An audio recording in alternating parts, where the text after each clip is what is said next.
Alright. There we go.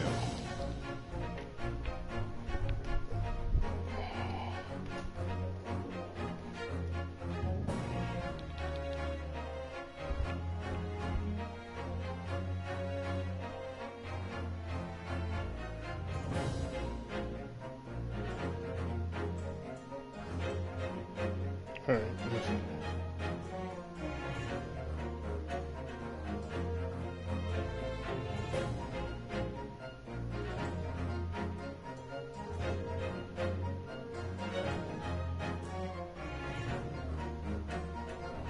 Alright. Alright, there we go. Should be good. But, here we go. Move this thing onto the side. Alright, what is good, everyone? It is your boy, JJ Dude, and we are back on some, The Great Attorney Chronicles. Y'all know how this game is. We did it yesterday. We got up to the point where Saki Natsume was, you know, arrested and all that good stuff. And now, it comes all over the place now. So, what we pretty much got to do is find out who else did it.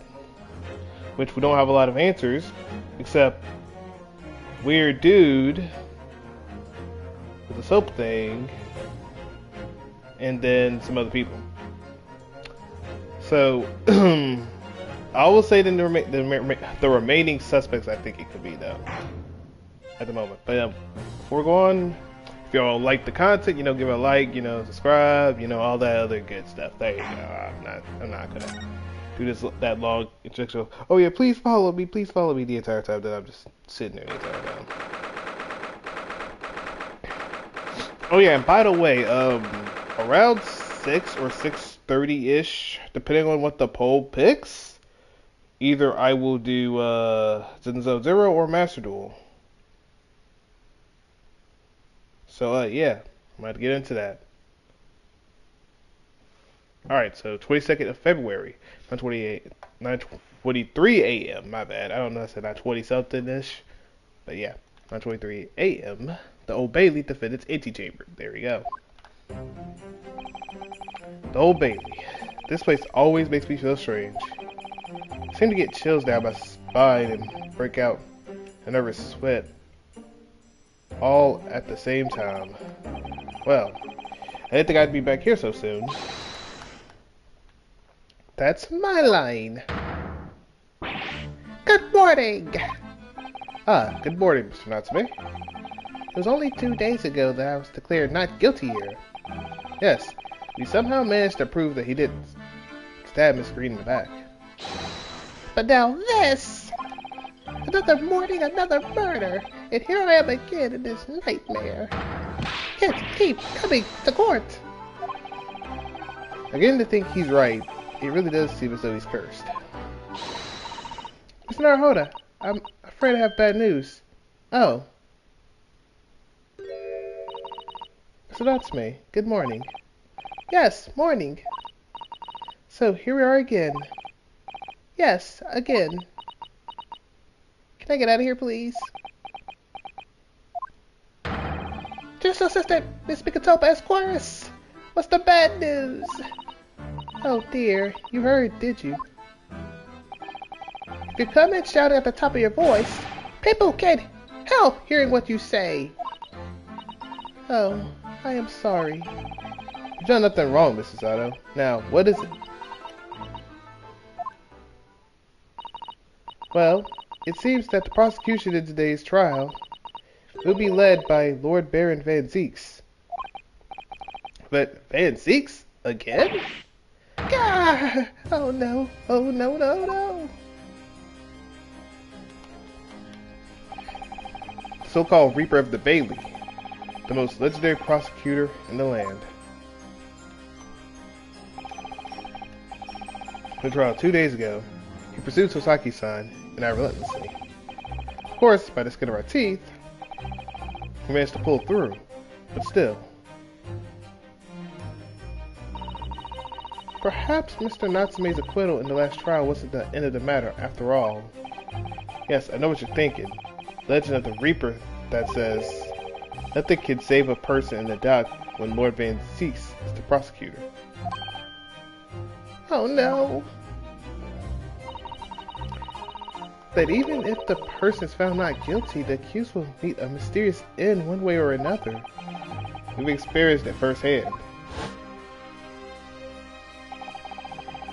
The man who successfully defended met the most terrifying end after his acquittal, right here in Old Bailey. You're not lying about that.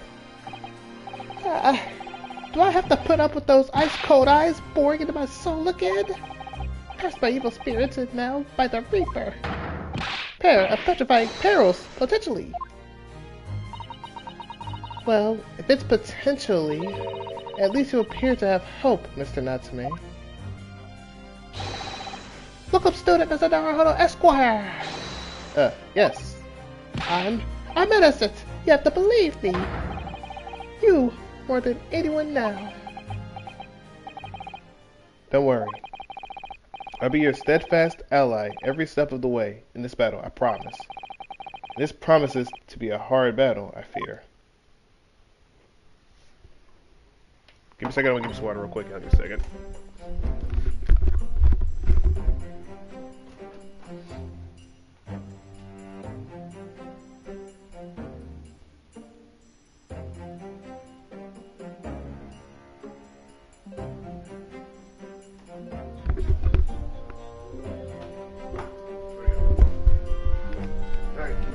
What I'm doing after Zone Zero, I'd have to ask Vortex, does he have anything planned or anything, and go from there when it comes down to it. But yeah. Well, the trial is scheduled to begin shortly. We should move into the courtroom. Let's go. Oh yes, I forgot to say. I'm afraid he won't be able to make it. Mr. Sholmes, I mean. That's probably for the best. Oh? If he were here, I might be tempted to rely on his help. And on top of that, he might try and set up some nonsense. And that could be seen as weakness. If Lord Van Zeeks were to notice, he'd prey on him mercilessly. At least, that's my gut feeling. Mr. Naruhodo. You're right. Yes, you're so right. Oh, well said, local student, Mr. Naruhodo Esquire. Well said. I swear on this sword at my side, and on the spirit of Cosmo that it harbors. I'll show him what a Japanese lawyer can do. I'll set you free, with honor. Oh, yes.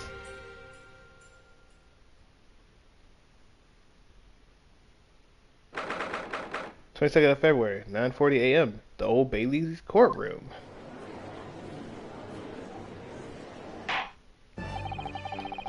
In the name of Her Majesty the Queen, I hereby declare this court to be in session.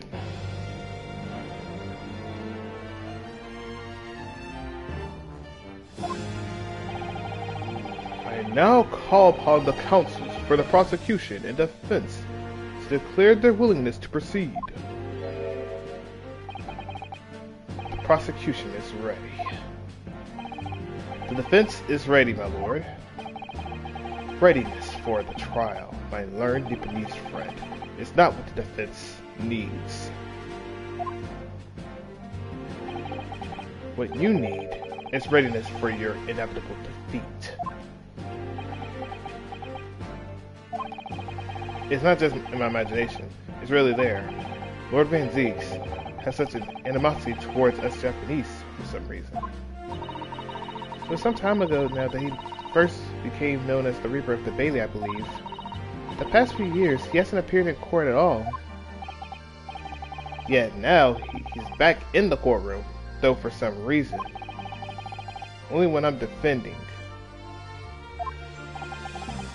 This Reaper, with this curious disdain for us Japanese, is a prosecutor shrouded in mystery.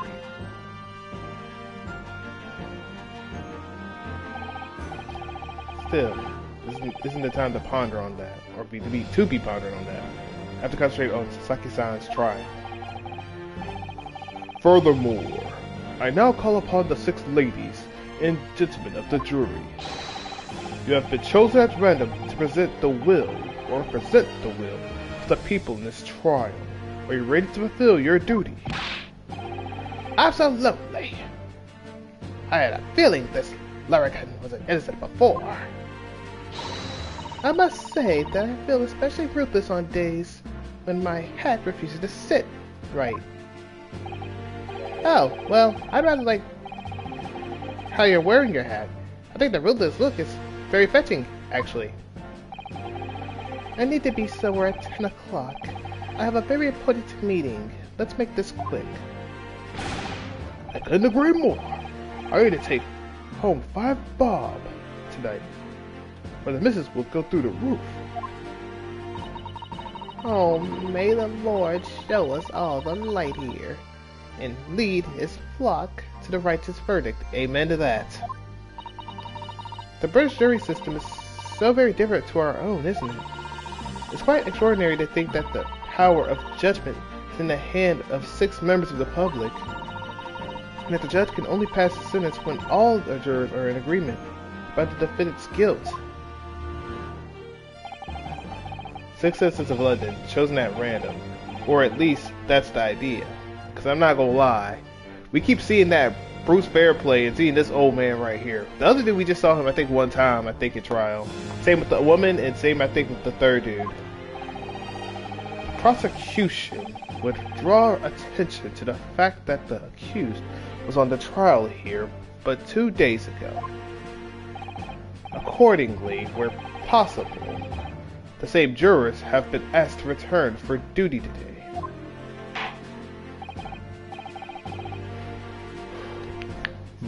Yawn. Very well, counsel. Let us commence the trial. Lord Van Zeeks, your opening statement, please.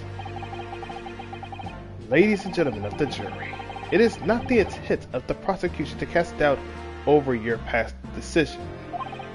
However, the innocent verdict afforded to this eccentric Nipponese before has had dire consequences. Did the accused repent for his wrongdoings in that affair? Far from it. Instead, he used his freedom to perpetrate a most blood-curdling crime. Namely, that of the attempted murder of his neighboring lodger, an innocent Englishman. To explain the circumstances of the crime, the prosecution calls its first witness to the stand.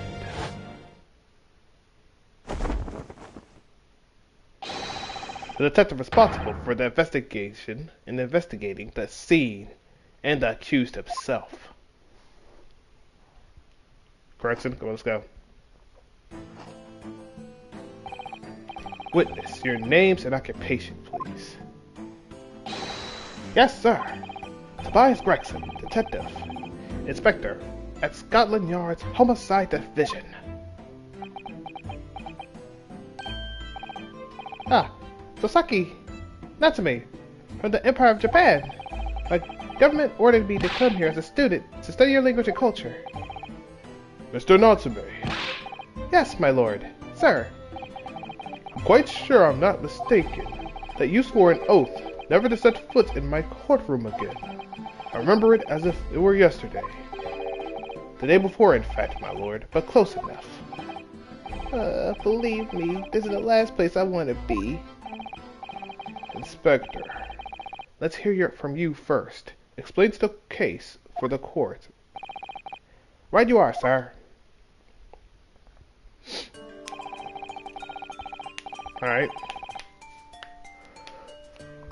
Alright, gotta press eat out. Alright. There you go. Make sure I'm all good on that. Alright. Locked in? We locked in? Alright, we're locked in, I guess. The incident occurred at the Garadev household, where the defendant has lodgings. In the ground floor room with the victim, Mr. William Shamspeare, the defendant has already admitted to visiting the victim. On the night in question, he did do some hard-earned investigating, but yeah. Mr. Shamspeare collapsed in his room as a result of poisoning by, I don't know what that word is, but For 9? I'm gonna just say 9. Sure 9. I can't say that word. I don't even know how to say that word. I'm gonna call it by 9. I'm not saying the whole thing for next time. Or, you know, by whatever it's supposed to be good for. It was found the following morning when the landlord suspected something was wrong, broke down the door. This means I presume that the door to the victim's room was locked at the time of the incident. Correct, my lord. It was locked from the inside, making entry to or exit from the room impossible. Although the victim, Mr. Shamsphere, lives to tell the tale, he very nearly didn't. The man was halfway to heaven when we first found him.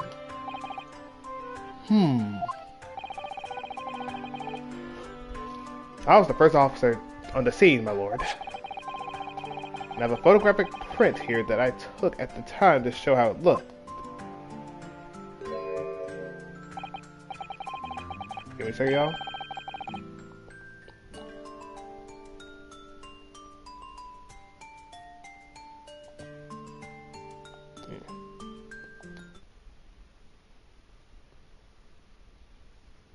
I think I had to fix Alright, there you go, I'm good. I just had to fix this one thing, because this one thing is stuck. There we go. Yes, a chilling scene indeed. The man looked very much deceased. That's right, everyone present believed that exactly what he was. Very well, I shall accept this photographic print as evidence for the court. Yes, the crime scene photograph has been in the court records. Now then, Mr. Natsume. Give me a second.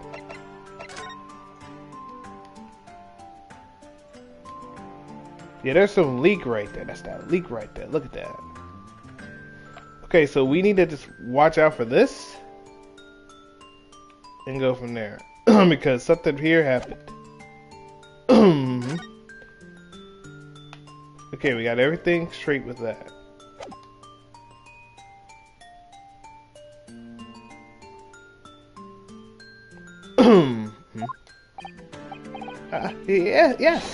Yes.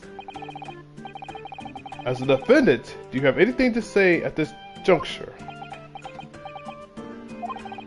They're haunted by evil spirits. Good gracious, what's haunted? My lodgings. There's been a whole series of strange happenings about lodgings. The tenant before me died under mysterious circumstances.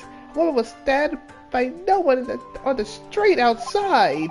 My neighbor was poisoned. And me? What about me? I've nearly been killed countless times. Killed, Mr. Natsume? How? Even on that fateful night it happened. When I returned from Mr. Shamspeare's room, I let my gas stove and climbed into bed, but before long, the stove went out, and somebody tried to kill me. You must always extinguish all fires before retiring for the night, Mr. Natsume. But it's so cold, or my runny nose would freeze. The point is, I didn't poison my neighbor. Oh, why am I being accused of this? Why is my existence so cursed? Thank you, witnesses. I believe I have a reasonable, clear picture of events. If I could raise one more point, my lord. One more conclusive point. Conclusive? Go on. Fortunately, the victim, Mr. Shamsphere, has regained consciousness after his ordeal. And he has named the true culprit. Okay, but here's my thing, though. He assumes it's him. He doesn't assume it's anyone else. The poison consumed by the victim was administered in the cup of tea that he drank on the night in question. Tea, my lord, that was brought to the victim's room by the accused. The accused? Good grief!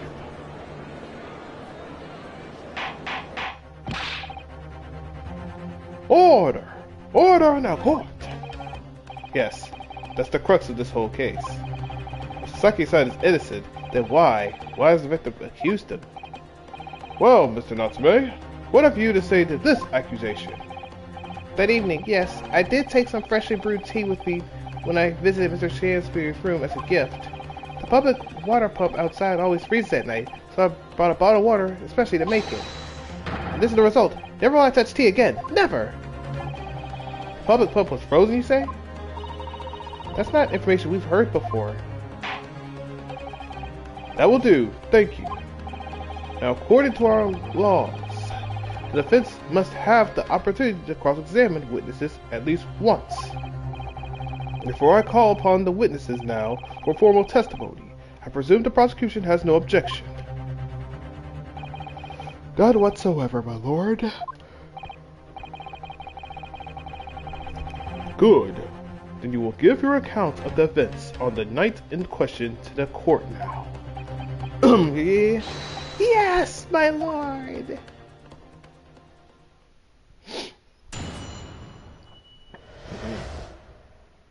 The catastrophe, or catastrophic night. The catastrophic night. It was around 9 o'clock that evening when I visited my neighbor and took some tea with me as a gift. He had a heated literary debate over a nice hot drink, after which I went back to my room at around 11. My tea was completely harmless. He couldn't have locked the door behind me otherwise, could he? I mean, he's not lying about that. The 9 takes some time to, have an effect on the body. People don't kill over immediately after taking it. Then, do you mind explaining more about the 9 thing?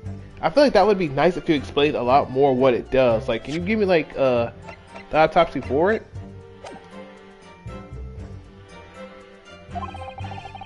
Samantha would have been perfectly able to lock the door after his guest left. The argument still stands. I might have to press that nonsense because I gotta know a little bit more about it. Yes, I see. It seems all relatively straightforward. Excuse me, but the testimony does raise one rather crucial point, I think. Mr. Natsume claims his tea has been harmless, presumably though. The teacups have been examined for traces of the poison, haven't they? Why did I think of that? Well, as it happens, no. We haven't been able to. Why? Did I hear you correctly, Inspector? Scotland Yard has failed to examine the suspect substance? How could you have overlooked something so important? Isn't that the first thing you should have done? My learned Nipponese friend is falsely incensed. The inspector said Scotland Yard was unable to examine the tea, not that it was overlooked. Unable? Why? It's simple enough. There was none left, not a drop. Someone must have been very thirsty indeed. Bro, so you're telling me you don't think that this right here could have been the other tea? If they wanted to pour some tea out, they could have been like, put some tea right here. That's just me. I would have put some tea there. Like, come on now.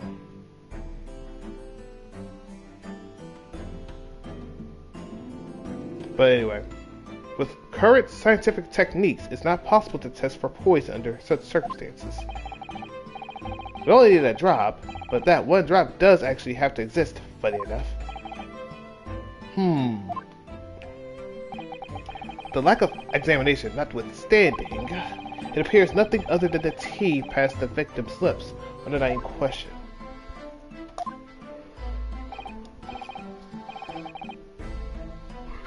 God. I see. Thank you. The matter is clear now. Cast your eyes over the jury, my learned friend. What? You can see it in their faces, I'm sure. The recognition of the accused's skill. She's just out there looking. They're not even doing nothing yet. The old man's just out there just sitting there looking happy and jolly. He might as well be a pope at this point. And a master priest at this point, or a high priest in fact. Your client's fate is all but sealed. The guy's like, can you stop putting this at my face? I just want to look happy for the camera. In mere moments from now, you will lose, and your compatriots will be cooked for all eternity. He's right. I can feel all six of the jurors looking daggers at me. But I can't let them beat me down. I won't. Counsel for the defense, proceed with your cross-examination. Yes, my lord. Hang on.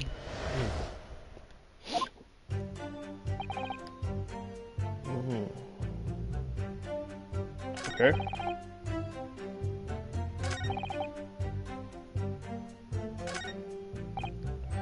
Hold it! Okay, let me ask about it. Can you explain? Can you give me more of a descriptive thing for it? Okay, how long does it take for the systems to appear then? According to the coroner I was speaking to at the yard, about 30 minutes after the poison consumed. The victim suffers violent convulsions, cramping, and stiffness, and eventually dies from... Oh my... asphyxiation? Like, what the heck is that? Asphy and inaction or something? Or asphyxiation? I don't know.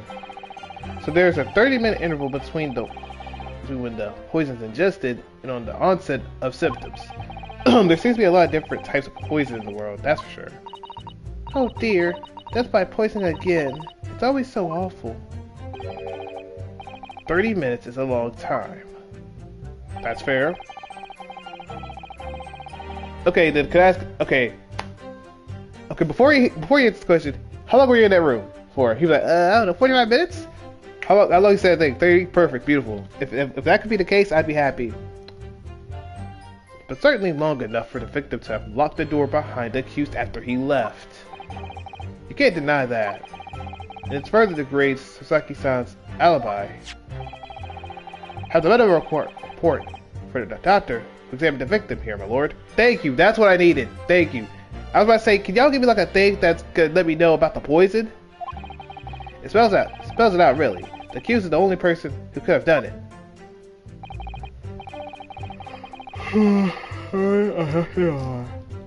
Sorry if I'm too tired of yawning. Alright.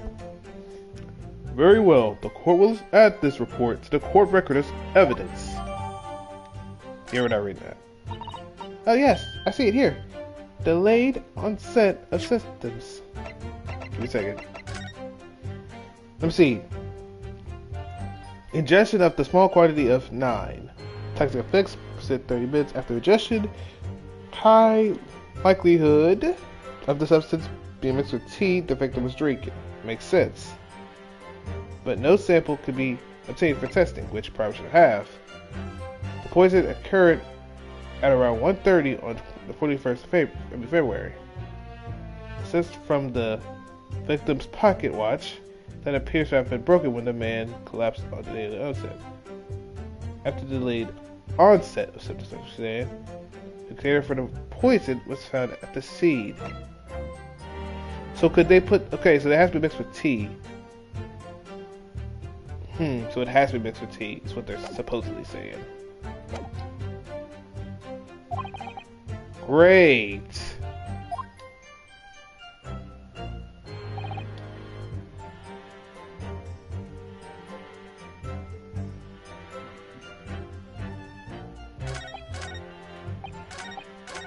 Okay, my bad. Let's just press everything, cause yeah.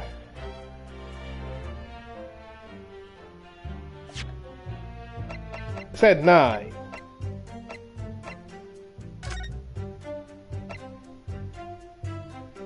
And the poison occurred at that. So how long? Okay, so we need to know how long that man was there. So now, if it's something else, then we're probably gonna have to, make some more with that. Hold it!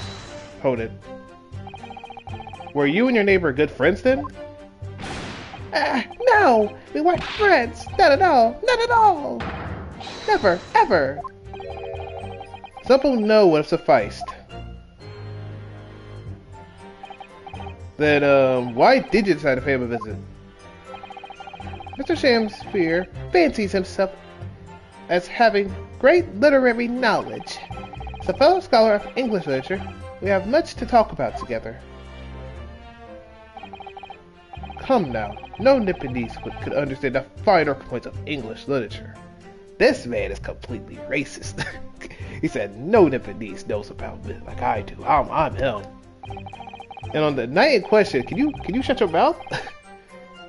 That was the topic of the conversation as well, I presume. It was the day of my last trial when I was acquitted. I just arrived back to my lodgings. Hold on. When I ran into Mr. Shakespeare outside on the street, that was around 6 o'clock. We exchanged one or two pleasantries, but it soon turned out into a heated discussion. He went on his way out at the time, though. So I promised to visit his room that evening at 9 to continue our debate. But did I have ill intentions? No, not one, not two, not any. Not at all. Never, ever. A simple no would have sufficed, I feel. Then tell the court what did happen when you visited the victim's room. Hold it! Let's talk about it then. A literary debate about Shakespeare's work, I think you said, did you? Shakespeare? Ah, a very worthy topic of conversation, I must say. Oh yes, my lord. Romeo and Juliet, who was stronger? It was a profoundly pleasurable parley. Romeo and Juliet? Who was stronger?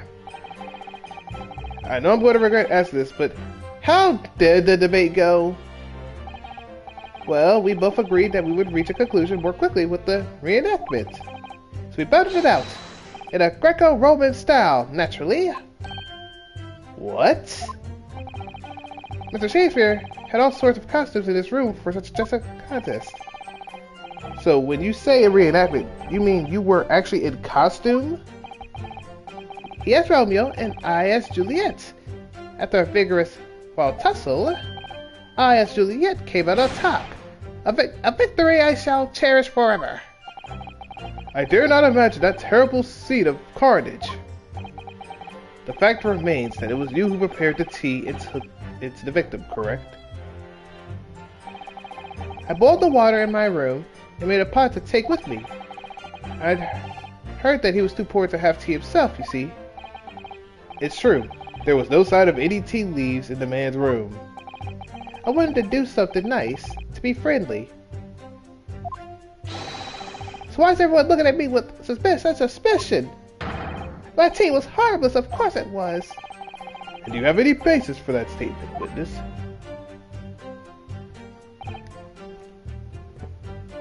Hold it! Just hold it. Yes, there was not a drop of tea left in the victim's room anywhere, was there? That's correct. Anyone would think the fellow had never had a pot of tea before. He must have licked it dry. It's a pity, because one drop is all we would have needed to analyze for poison. And you say that you returned home to your room at 11 o'clock, Mr. Natsume? Yes, definitely. By heaven and earth, I swear it. The landlord was able to verify that, as it happens. He confirmed that the defendant went back to his room at 11 that night. And how was the landlord able to testify to this? He, said it was the lamps, I believe. The lamps, Inspector! When the tenants returned to their rooms and start using gas, the lamp in the other parts of the house flicker. Yes, Mr. Garrett seems to pay a lot of attention to the comings and goings of his tenants. There's only one key to Mr. Shakespeare's room. I know that for certain. So he must have locked the door himself from inside his room. The victim has confirmed that to be the case, yes. So I'm right. My tea was harmless, completely harmless. If you take poison, you die. Everyone knows that. It's not that simple, I'm afraid. Huh? What do you mean? Hold it! Let me talk to you. The argument still stands, you say. This is what Mr. Natsume has been saying, isn't it? The pair of them drank tea together that night, so if there was poison in it, the victim wouldn't have been able to lock the door after the accused left later on. Exactly! Me and my tea are innocent. Sweet and innocent, I tell you. I'm afraid, sir, that doesn't follow. You see, The 9 is a slow-acting poison. In other words, it takes time for symptoms to appear. So you could have left the room up to 30 minutes after the victim drank the tea. As long as he did that. Sorry I'm beyond there. Sorry I keep yawning a lot, Jack. My bad. Mr. Shanspear could have locked the door after you'd gone. But no! We drank that tea straight away! The battle over whether Romeo or Juliet was stronger. That came after the tea. Do you have any evidence to support that statement? No. In my great homeland, the Empire of Japan, we have a saying. Drink tea while it's hot. Sure, a proverb will satisfy the prosecution. I'm afraid there's no conclusive proof to support the defendant's assertion. On the contrary, there are sufficient grounds to infer his guilt in this matter. No. That's the extent of their testimony, is it? If I could voice a personal opinion, Mr. Naruhodo. Of course, go ahead. Natsume is arguing for his innocence so adamantly and so persistently, yet Inspector Gregson just brushed what he says aside. It's really quite infuriating. It definitely is indeed. And who just texted me? Y'all give me a second. Someone just texted me about something. Puzzle Zone 0? I'll look at that in a second. I'll tell him about that.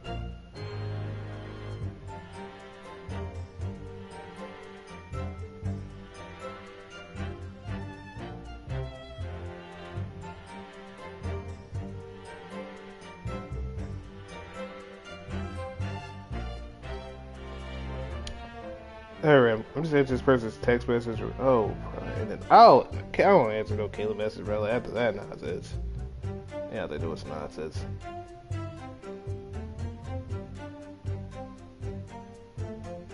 They doing some nonsense. I know that's what they're doing. Sorry, I'm just answering this real quick.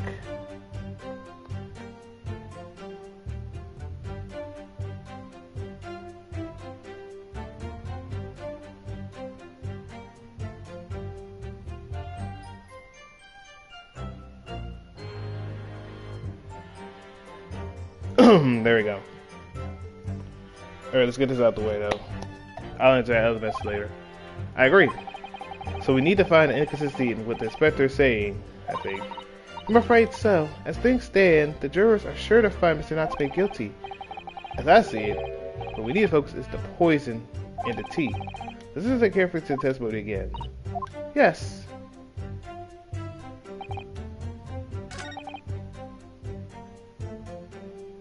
Okay, around 11. So I'm gonna go up here and do this right here because he said around 11. This thing said 1:30. They said it occurred at 1:30 a.m. not at 11. So I'm gonna hope and pray that this is the answer. So let's go ahead and Objection. Hit that. Mr. Natsume, you say it was 11 p.m. when you left to your room. Left to return to your room, correct? Yes! Inspector Gregson, can we rely on the information in the medical report unconditionally, 100%? Of course we can. There's no problem with that report, Sunshine. Then, let me tell you something. He's innocent then. Wait, what? What do you mean by that? He said 11 p.m. He's been said 11 p.m. ever since we even said anything about that poison. And you gave us the report right then. And you said 1:30. It says 1:30. It doesn't say 11:30. It says 1:30. So you kind of cooked there, buddy. Actually, I think there's a very big problem. Because there's a chronological inconsistency between it and the defendant's testimony. Chrono, what? What are you on about? According to this report, the victim must have consumed the poison around 1:30 in the morning. That we could agree with. And yet, the defendant, Mr. Natsume, left the victim's room at 11.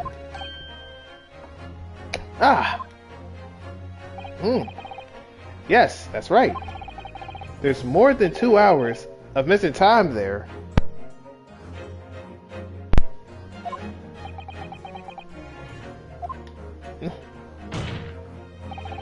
In other words, if there really was poison in the tea that Mr. Natsume brought that to the victim's room, how could the victim have fallen ill to it 2.5 full hours after the defendant left? Well, they both doing that same thing. They doing that same move. The defense's argument is entirely reasonable. How do you respond, Lord Van Zeeks?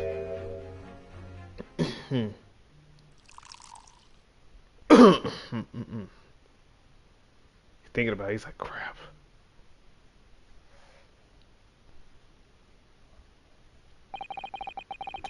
Pray forgive the discourtesy if my mind has wandered. I was considering what cuisine would be best complacent or complement the contents of my hallowed chalice this luncheon. How could it have happened, you ask? I do hate to shatter illusions, but my Nipponese friend appears to be chasing a phantom idea. What do you mean? What do you mean? What do you mean? He literally said, my client said around 11. The report says 1:30. So unless you can discover why it took so long for the poison to fully work, like is there a way that you drink water and then it just works out or something? Let me know. A phantom? Is it so hard to imagine that the victim drank his tea after the accused had left? No. It definitely is. It's definitely hard to imagine because look, they both drank the tea way beforehand. Do you think that they didn't drink beforehand? And guess what? I go out there and ask the defendant, say, hey, can I do that? Guess what? You're going to say, oh, you know, then why didn't you ask her about that then? For example, the time stated in the medical report, yes, at around 1:30. Mr. Natsume brought the tea with him to drink together with his neighbor. And you know the saying, they drink it while it's hot. So unless you can go out there and prove something else that he actually did do it instead of that, you ain't got a case there, buddy. In Japan, there's always a well-known saying, drink tea while it's hot. And on top of that, unless the victim liked cold tea, then you got a case going. Objection! Stop with this proverb. And in my country, there's an even more apt saying. There is nothing more refreshing than cold tea. Get the heck out of here. Okay, you're one of those. Okay, you one of those. Okay. You one of those. Well, I have to drink hot tea if it has a, you know, mess up my throat, but hey. The point is, if there's such a long gap, there may be other ways to explain how the victim came to be poisoned. Other possibilities. What sort of possibilities, counsel? Well, for example, the man could have had another visitor. Another visitor? That's a very bold assertion, my learned friend. From someone who has nothing to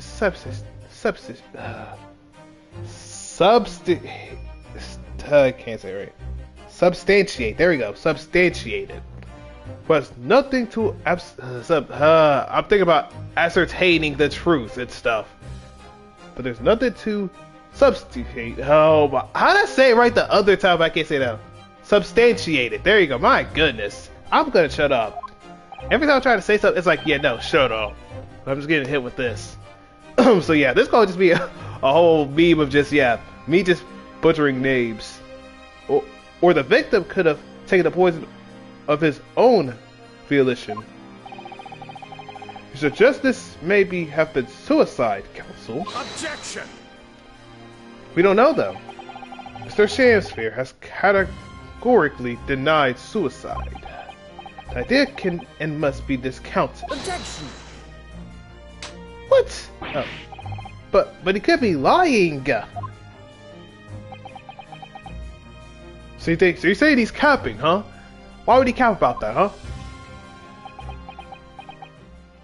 Oh, now he's not even talking. That's how he knows all this nonsense. Is something wrong, Lord Van Zeeks? I was listening to the sound of the carriage pulling up outside the courtroom. Pray forgive the discourtesy. Carriage? What carriage? It would seem that the key player in this case has just arrived.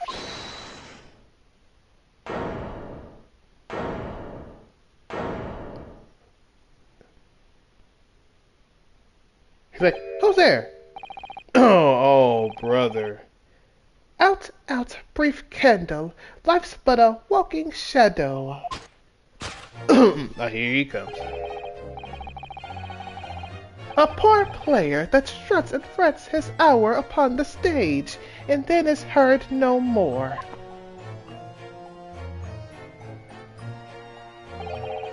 It is a tale told by an idiot, full of sound and fury, signifying nothing.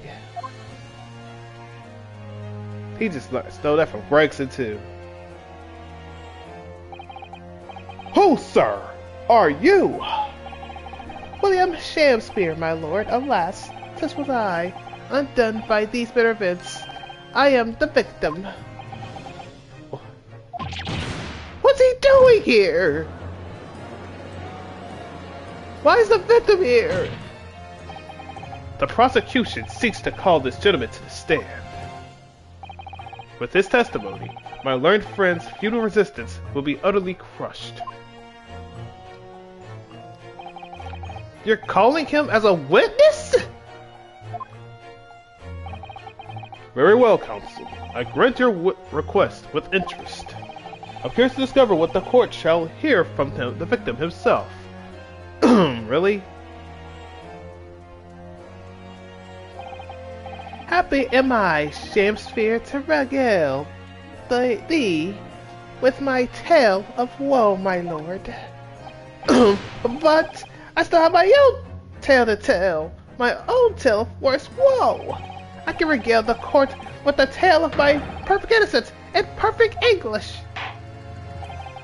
That will do, Mr. Natsume. Let the court now hear from the victim. I mean, who are you? Alright, so that's Mr. Shakespeare. But who's the other man beside him? Yes, I feel sure that we've caught a glimpse of that man before. State your names and occupations for the court, please, witnesses. A writer of words so sweet, they do scent the breeze. An inventor of ideas so profound, they compose the earth. An unrivaled poet, the unmatched scribe, William Shakespeare. For the great bard to be recalled to life anew, lo, what a magnificent man. Good fellows, I am he who ponders such a miracle, William Shakespeare. The name's Meterman. Adron B. Meterman. I work for the Altamont Gas Company, East End Branch Office. Ah, I remember now. It was yesterday on Briar's Road. Yes, he's right. It's him.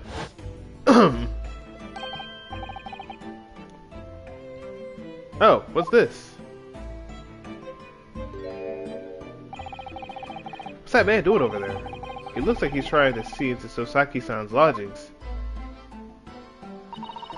Is something wrong, Mr. Naruhodo? Excuse me. Can we have a word? I'm out of there. See ya, buddy.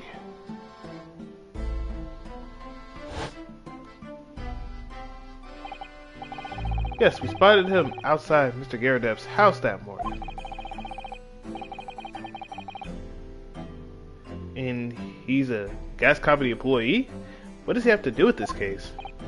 So, Mr. William Shakespeare, you are the victim in this miserable affair, correct? Oh heaven, oh hell. Do you command me to remember? That sweet poison that didst cross me and cross mine innocent lips? I appointed him for the trial, with his doctor's permission, naturally. Hearing the testimony of the aggrieved will remove any room for doubt from the juror's mind, I'm sure. Behold, you have only to rearrange the letters of my name to see that me's a serapha. He's not lying. An angel indeed. Thus be a noble of mind, sweet of nature, and verily honest of heart, as all heavenly angels be. Because there isn't a less contrived meaning in your name. No, not at all. That you're not daggone sham. The jurors seem to be very moved by this man, I'm afraid. They're actually taking this serif anagram idea seriously. Honey, Sonny, I can't hear you. You gotta speak up a little bit. Thank you, witnesses, for your illuminating introductions. But my lord, what's the man next to Mr. Shamsphere doing here? The gas man, I mean. Oh, B? Well now. Allow me to enlighten my learned friend. You recall, I presume, your earlier impertinence when you suggest that the victim had another visitor to his room on the night in question. And moreover, that the victim is a compulsive liar. What? No, I didn't quite say that. This young chinchroker is here to controvert your wild claims conclusively. Is that not so, Mr. Meterman? Hang on, no, I'm just here. I hereby call you for your formal testimonies. You will tell the court as lucidly as possible what happened on the night in question. One may smile and be a villain. Yes, it doth pain me, but let the truth be spoken. The truth of that wintry night of my discontent.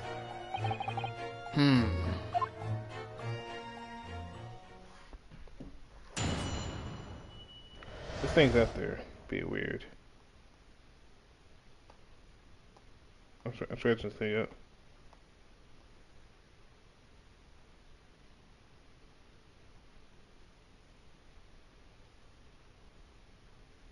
Alright, there we go. The snow lay about. My neighbor did cometh in the evening, bearing a gift of tea. But merry, bitter was his drink. And when he left, I do fall prostrate on my table. This was the tea alone did pass my lips that late hour. No doubts. I was out this bloke's window in the freezing cold all night, keeping an eye on his room. No one else is in his room, but that short little round-backed Eastern fella. Wait, what did you say? You were keeping an eye on Mr. Sham's room all night? That's right. Of course, the bloke's window is all blocked up, isn't it? There's a little gap in the brick where you can see the room. So I spent all night trying to keep my teeth from chattering as I peered in through that. The question is, sir, why? Ah! Well now, that's because he's on my list. What a piece of work is a man! Wherefore wouldst thou not stare in wonderment? What are you talking about? This buzzing busybody hath not part in this play. I pray thee, pay him no heed. Make no more ado about his tedious words. What'd you say about me? Calm yourself. This court is concerned with what happened on the night in question. Nothing more. Indeed, that is so. And as the testimony we have heard, or have just heard, clearly reveals, that there was no one other than the accused present at the time who could have carried out this crime.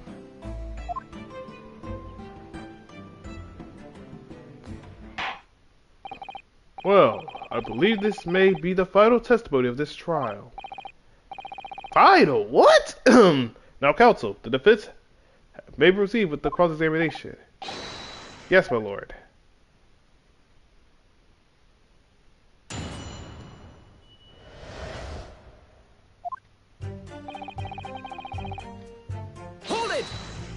Press everything, I guess. To be clear, by neighbor, you are referring to the defendant, Mr. Natsume? Oh, indeed, sire. Perchance thou wouldst that I call him the man from upstairs. And at what time did the mustachioed Japanese visit you in your room? Our meeting was promised for the hour of 9, and lo and did he come to tender a gift of fragrant tea. Details which are in accordance with the defendant's own testimony, yes. And we broiled in such a literary debate as history has not seen before. I'm sorry. Which I presume he means their discussion about who was the stronger, Romeo or Juliet. I, Shakespeare, did play the part of the young Romeo, while my neighbor played the fair Juliet. Each of us dressed as would our characters be to bring weight upon our merry experiment. I dare not imagine this scene. Reality, thy name is a woman.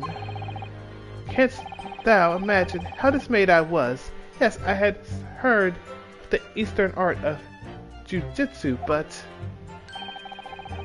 ne'er did I dream it would be a skill practiced by the comely maiden. Julio beat Romeo up. This is not helping our case. I believe the court has heard enough about your earth-shattering literary debate. Perhaps you could reiterate your statement about the tea that the accused brought to your room. My liege, I am thy servant. Gladly I would do thy bidding. Let's go. But yeah, I am going to give me some water while that happens. Give me a second. Hold it!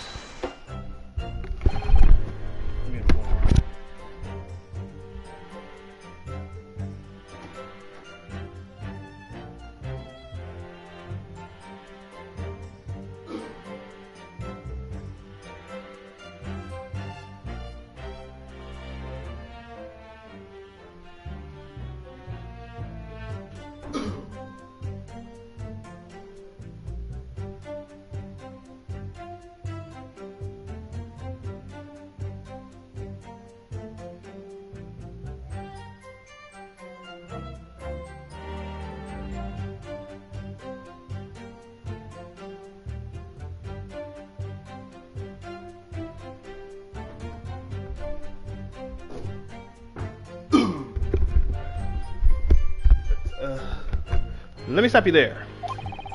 Mr. Natsume left your room at 11 o'clock, but it wasn't until after 2 that the poison made you collapse, correct?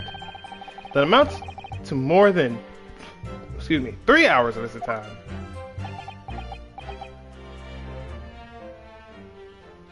Can you stop dancing before I actually drop kick you off the stand? I'm not gonna lie. Because if I see someone doing this, I'm like, and I'm drop kicking him. Or I'm gonna hit him with a clothesline. If the defendant had really put the poison in your tea, that 3-hour window of time is something you're gonna have to explain. Gladly, 'tis an easy task. What? I did drink up the tea, not while my guest did tarry, but after he took leave of me. Faith, it was stone cold, but at 1 hour post midnight, really were my lips parched. Objection! That doesn't sound normal. Nay, 'tis quite ordinary, sire. After all, thou wouldst recall of our fairy debate, and amidst such argument there'd be no time for fairy tea. Romeo and Juliet again. And who was stronger? Mr. Shakespeare, in summary, allow me to confirm. Did you not come here with the intention of naming your attacker? But of course, my liege, it was the stoop lover of words that attempt to shuffle me with this mortal coil. We all know what that means. Hold it! Let's go. So, you didn't have any kind of evening meal, dinner, supper, just tea? Ha! Fie on luxury, fie on gluttony. To eat thrice daily is but a waste of time. Sorry? I would that my belly were full, no more oft that the sun doth rise. You're jumping so much, I'm going to do this.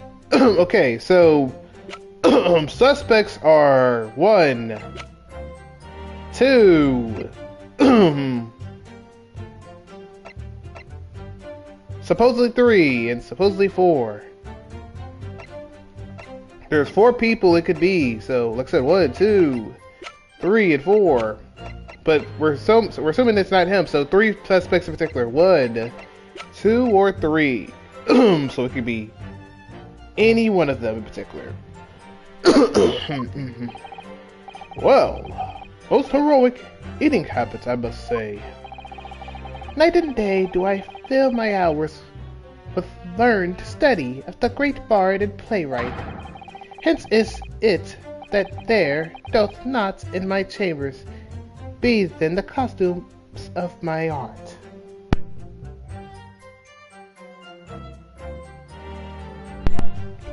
Sorry to cough again. That would appear to be the case, as even a rodent was found starved to death in your room. Now that I think of it, it's not just food that was conspicuously missing from the room, is it? I don't recall seeing a single play or script anywhere. For I have devoured them all. Dang, you're so broke you gotta eat the scripts, it's crazy work. You've eaten them? Every word be within my skull. Didst thou imagine otherwise?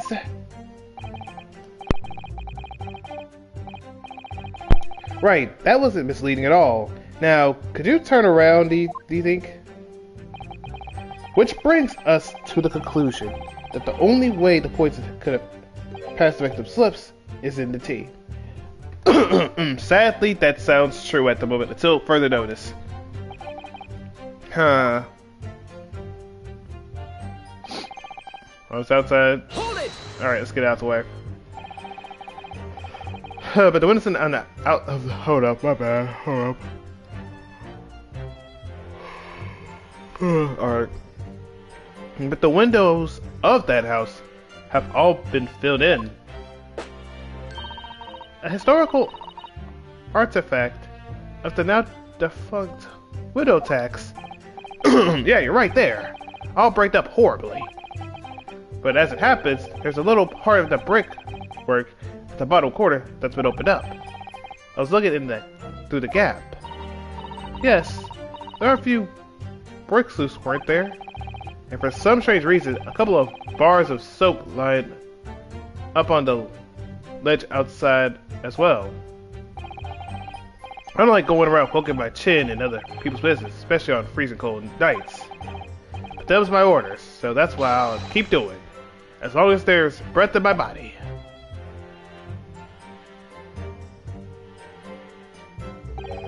What's with all the theatricals today? Out of interest, Mr. Meterman. After the accused had left to return to his own lodgings,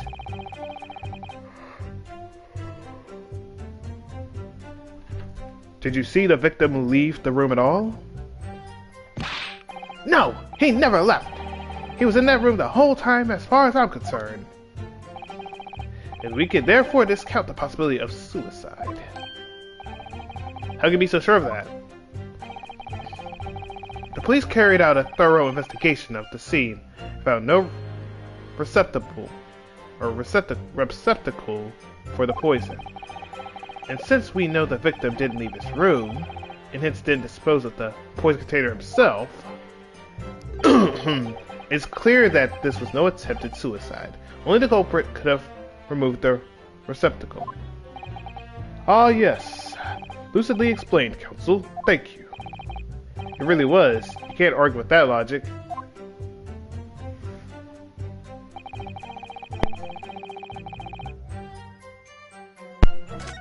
Wait, what crap? Dang it! Skip.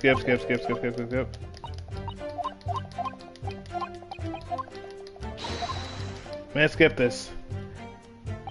Press, press, press, press. Hold it! There we go. That's better. You say a short, little, rounded back Easter fella, so you can't be sure it was a defendant then. Objection! How many other short, little, rounded back Nipponese with a mustache do you think there are in London? Well, of course. It's only a narrow gap, and it was quite dark, so I didn't notice the mustache. But he showed up around 9, so I'm pretty sure it was myself. And when the person you saw arrived, did he and Mr. Shansfair drink tea together? Nah, sorry. I couldn't say. Why not? Crap, X. Because I couldn't see in the other room all that well, could I? But what I did see was the silhouette of that little rounded back fellow wearing a pretty dress. Then the pair of them started some kind of wrestling match, I tell you. I didn't know what to make of it. Yeah, they were Greco wrestling. Suppose that was a Roman and Juliet championship battle getting underway. Yeah, they were getting their little Greco on. You know what I'm saying? Mr. Meterman, allow me to confirm one final time. Apart from the accused, can you state with certainty that no one else visited the victim on the night in question? Sorry, I had you on. No question. Gasman's honor.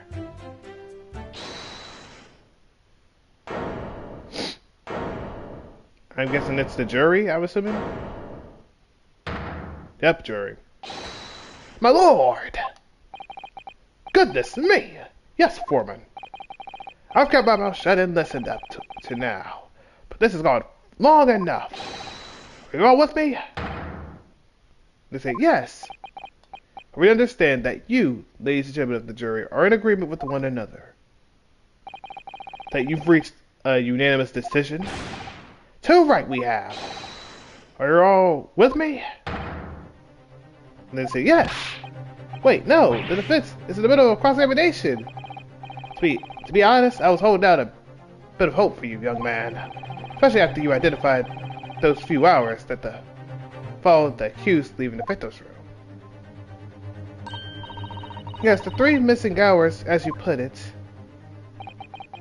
But in the end, what difference do they make? None as far as I could see. Because we can't tell what happened unless we see something. And since that now is apparent, there's really no reason to delay our decision any longer. Like I was saying before, if I don't take 5 bob home with me tonight, the missus will blow her top. What's that? Sorry, I didn't quite catch what you said, Sonny. Very well. Let the court be apprised of your decisions. Ladies and gentlemen of the jury, you will state your leaning as to the defendant's culpability. Guilty! Guilty. Guilty. Guilty. Guilty. Guilty. We didn't even see a 4th woman. That's the great thing about it.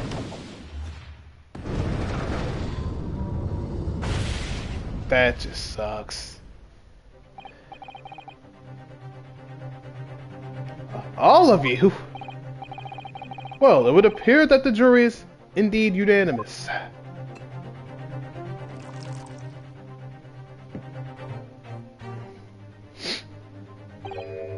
So, this time, at least, seems justice will be done. All's well that ends well, as they say. This calls for a toast, I feel. To the guilty being punished. Ugh. Sucks! It's like, la la la la. You know he's just saying la la la in his head. Good, Mr. Naruhodo, please. The trial isn't over yet. What do you mean, Mrs. Sato? About the information I found in this encyclopedia of British law I have, the obscure right that belongs to defense in these situations. Remember?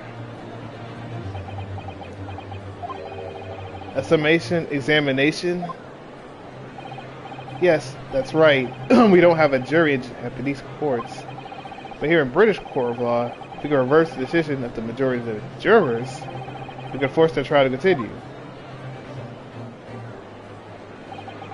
This trial can't end now.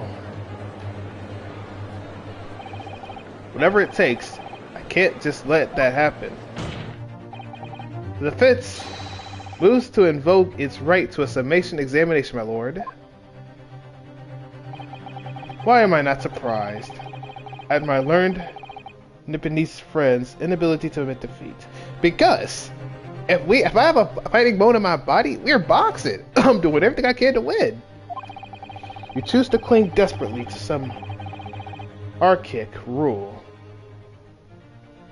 Or archaic rule. You barely comprehend instead of accepting the truth. Certainly no other defense counselor in recent times has exercised the right to a summation examination. Because they all know that once the jury's mind is set, it cannot be altered. Nevertheless, the right remains and must be upheld. The defense counsel's request is granted.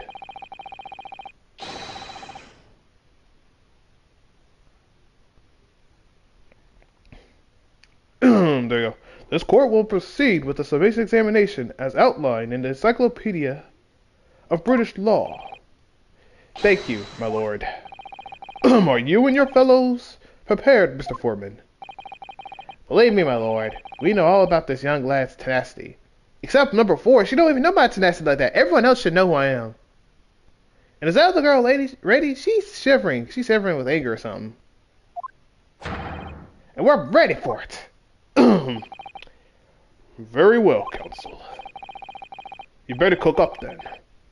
In that case, ladies and gentlemen of the jury, I hereby call upon each of you to state the grounds upon which you find the defendant guilty of the crime for which he stands accused.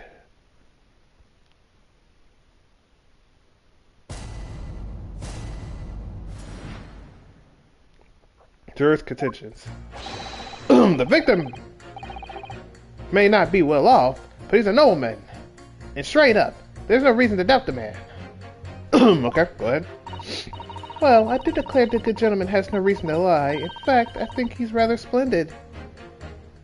He's broke. He's poor. He's literally broke. Just look at that accused by comparison. He's Japanese. All the while, and has a mustache. Very fishy. Okay, he's racist. Okay, I understand. Understandable. There's no evidence to suggest that gangling actor is a fraudster. For now, at least.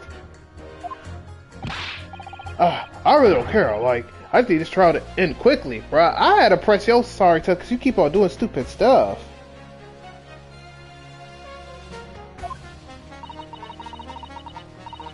Like, real talk. 3 hours missing time? It's nothing when you reach my age, you know? Nothing at all. I knew it. Every single one of them seems completely convinced. It would seem that all the jurors have come to a conclusion that Mr. Shakespeare is a fine, upstating, honest citizen. So maybe we need to make him look like a bad guy. Okay, gotcha. If you ask me, they've all been bewitched by his strange theatrical movements. Sadly, nothing Mr. Natsume has said appears to have registered at all. Well, here goes. Let's not forget. I pleaded with the jury on Saki-san's behalf before, and it worked. So you never know. Before we begin, it might be an idea for me to remind you exactly how summation examination works, Mr. Naruhodo. Oh, well, you're still very new to British law after all. That's true, I suppose. Saki-san's fate is entirely in my hands, too. There's always a chance I may have forgotten some crucial details, but perhaps I should hear Saki-san out. I wonder, should I let her talk to me through it again? No need. We're fine. We're good. Thank you for the kind offer, Sato. But I've been through plenty of these summation examinations already now. I think it's important that we don't delay the start any longer than necessary. Of course, I understand, and I'm quite sure you're right. If you're confused by anything at any point, you can turn to me for advice whenever you like. I'll be here for you. The key to this is to really listen carefully to each juror's statement. Finding two that are contradictory and pitting the corresponding jurors against each other. Without further ado, please, counsel. Proceed with the summation examination.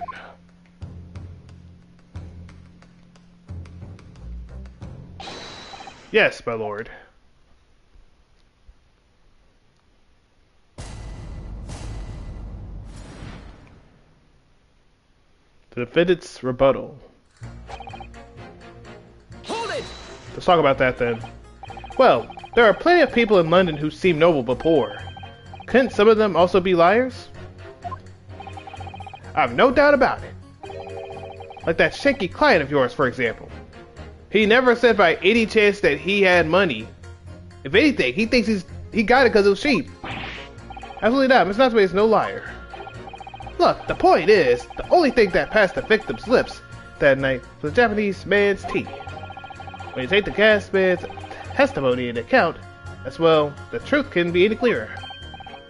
Oh well, that's alarmingly logic. Cool. But let me be frank here. I'm a gentleman. With a gentleman's value. It turns out that old Shakespearean chum is a rotten lie after all. I'll gladly take my decision about the defendant. And I'm sure my fellow gentlemen on the jury would do the same. Isn't that right? Yeah. Perhaps. Though I don't see it happening. What's that? Adelaide head on the end here. You know? You have to speak up. Look, I don't really care about all this nonsense. I just need this trial to be over with. How many gentlemen do we actually have on the jury here then? Alright, sir. I may hold you to that. Don't forget what you said.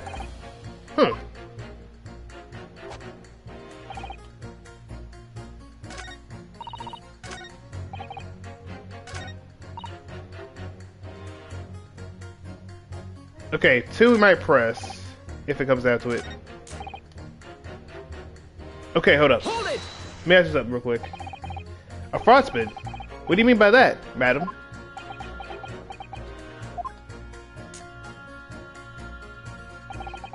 It really is the most tiresome problem for the company. Most irritating. What's up? We can be absolutely certain that a customer is stealing from us, but without hard evidence.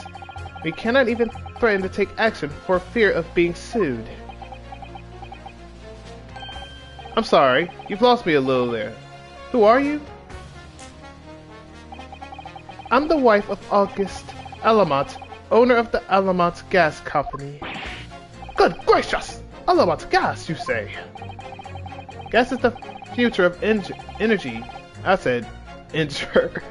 Like energy, not injury. Oh brother, if we have an injury and not have no energy, that's already gonna be a bad problem. In this country and around the globe, but proper handling is essential.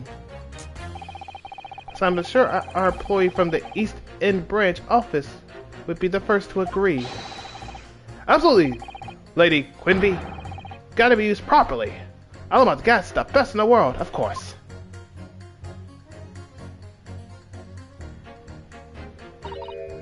I think we may have solved the mystery of the bow from earlier, Snarhoda. Right, he bowed and defers to his employer's wife, did he? So, would I be right in assuming that the reason Mr. Meterman was watching what Mr. Shakespeare was up to in his room? I'm afraid that there is no end to the lengths of the population of the East End will go to in order to steal our gas. So I really have no choice when the company identifies somebody as a possible fraudman, but to dispatch a worker to watch the suspect day and night. We're very thorough in our investigation. So you mean Mr. Shakespeare is... I wouldn't come out and say it in public, but you can finish that sentence with a grubby little gas thief. You have noticed a public gallery in here, have you? The eye of man hath not heard, the ear of man hath not seen. Monkey see, monkey hear, monkey do. Well, it's all that other nonsense. Monkey see, monkey do. Like, see no evil, hear no evil, do no evil. Faith, wouldst thou wound me with thy words, why let them penetrate the skin. But seraphs hear not insults, only choirs of angels in song. We may not have the evidence yet, but my workers won't stop buzzing around you until they find it. And when they do, you'll find yourself blasted back to your angelic heights and the Alamont gas explosion. So Mr. Amber has been stealing gas. Good to know. So hey yo, buddy, you cooked. I wonder, juror number 4, if you wouldn't mind adding that information into your statement. My pleasure.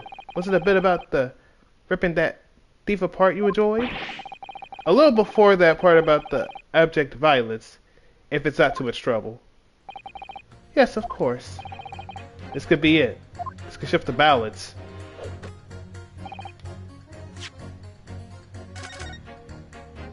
Let's go.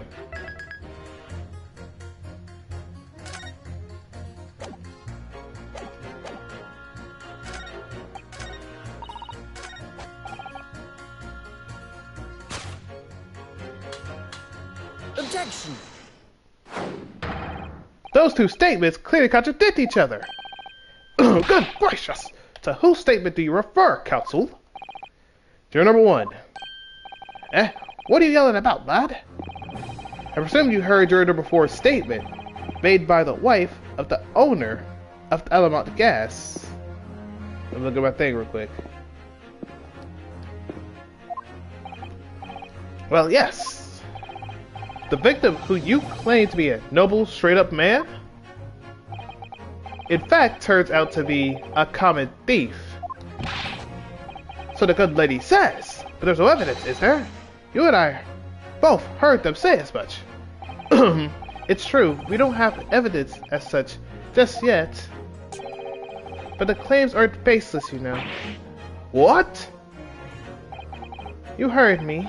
Seeing as this operation has already been compromised, I would suggest that the court hear testimony from our East End branch office employee over there. There we go. I'll do whatever you say, my lady. Gasman's honor.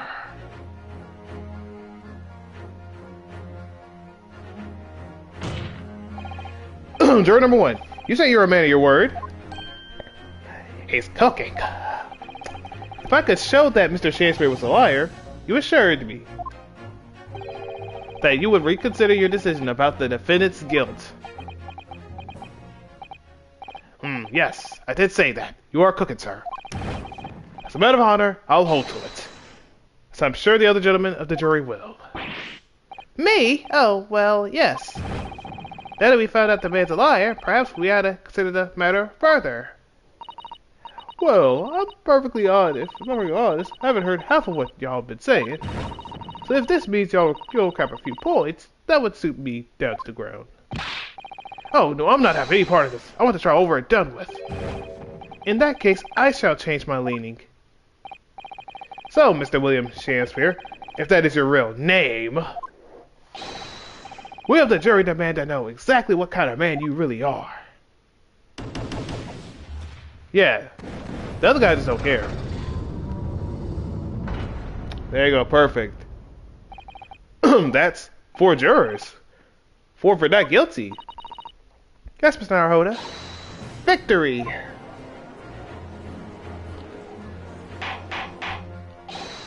Order! Order in the court! Well, this is quite extraordinary, I must say. As a result of the defendant's summation examination... sorry, I have to yawn a little bit. The jury's leaning has changed. And I'm sorry I'm yawning too much. Now, only 2 jurors say guilty, whilst 4 say not guilty. And I'm about to check and see if my thing's still talking.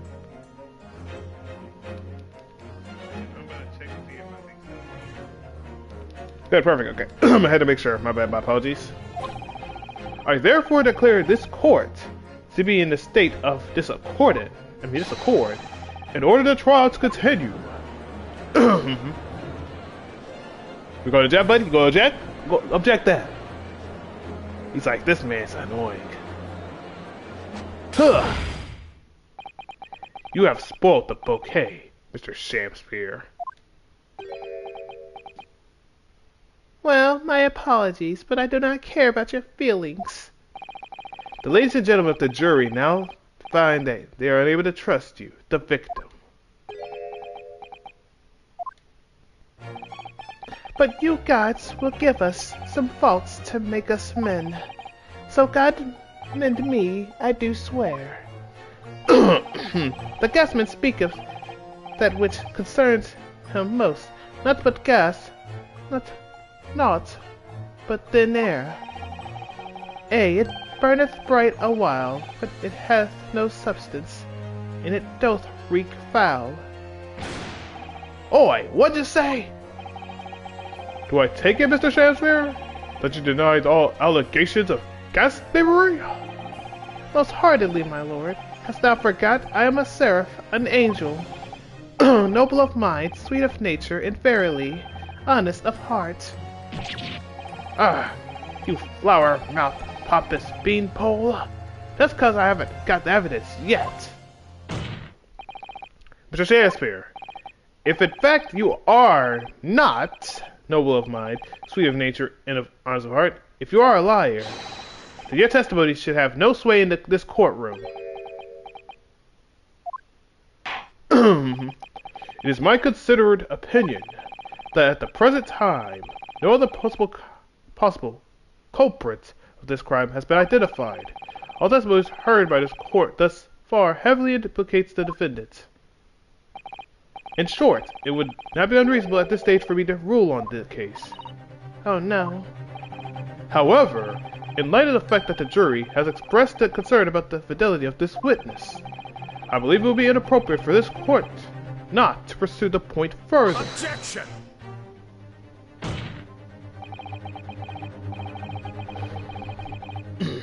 I assure you, my lord, that would be a waste of the court's time. The guests in this case are unrelated. Juror number 4. Yes? Didn't you say before that although you had no hard evidence to prove this man has been stealing gas, you have strong grounds for suspecting him? That's right, we do. Don't we, worker?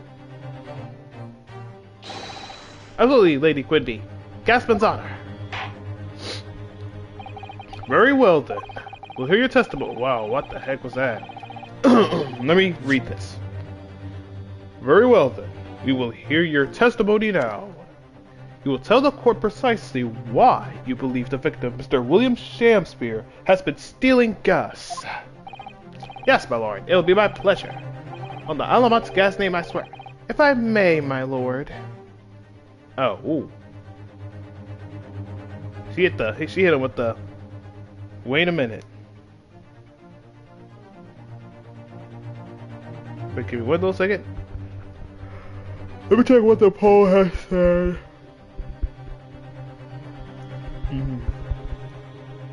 Okay, it's still all going to Zone 0. Okay. Okay, if it's all Zone 0, I'll be happy with that. So that's what I can just do tomorrow along with the other thing. Go ahead. Go ahead, madam. This worker's testimony may have a significant bearing on the good name of my husband's company.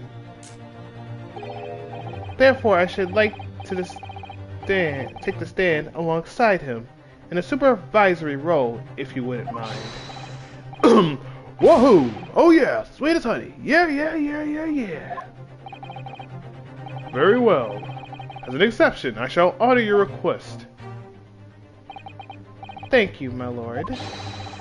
You wait till the boss gives you an earful. Ooh, it's gonna sting, you mark my words. Stop glazing.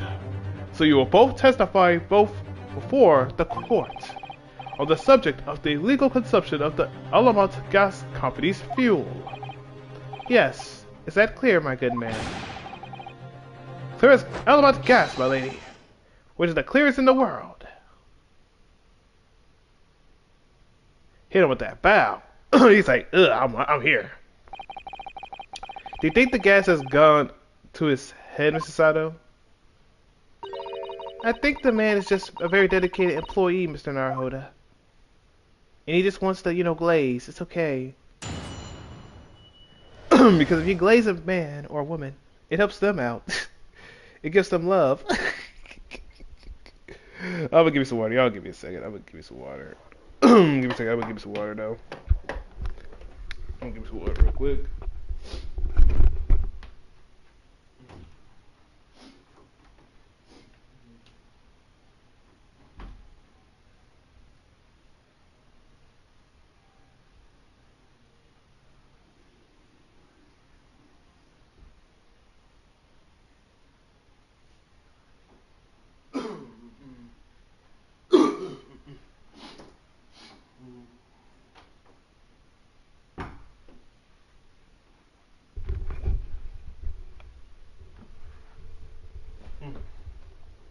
from the Alamont Gas Company's investigation. Okay. I'm proud to be the company's East End branch investigator and, meter money collection agent. All my gas meters, except threepence bits, each coin giving customers about 2 hours of gorgeous gas. And yet the meter in Mr. Shamspear's room didn't have a single coin in it.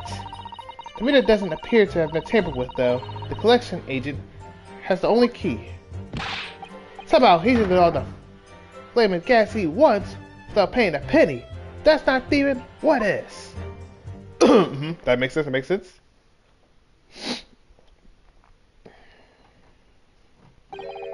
Pray forgive the discourtesy. The relevance of this testimony caused me to turn to my hallowed chalice. What do you mean by that remark, Lord Van Zeeks? Did the mustachioed Nipponese poison the gangly excuse for an actor, or didn't he? That is all that should concern the court. And yet, now we must listen to this abhorrence, or whatever this garbage is. Clearly what separates the vast British Empire and your Eastern Island nation is more than a geographical distance. But this could turn out to be a crucial testimony. The cross-examination must go ahead. Whoops, my bad. Do what you will. And anyone could clean up that wine. Lord Van Zeeks appears to be in a violent mood. Yes, he does. An attempted poisoning in an incident of gas theft with no supporting evidence. It's true that they would appear completely irrelevant at first glance, but I wonder that the truth tends to be buried in the most unusual places. And the first step in uncovering it will be establish just who and what this man really is. Well, I mean, all I got is a bar of soap.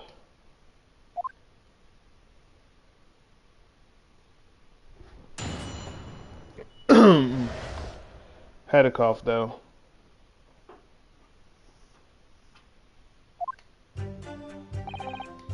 Let me see something real quick. So it's only this, and who just texted me something?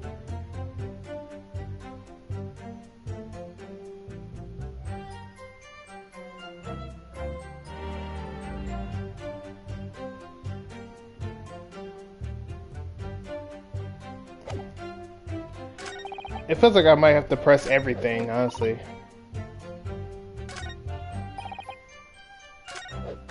Okay, let's talk to you then, Miss Alamont. Let me talk to you real quick.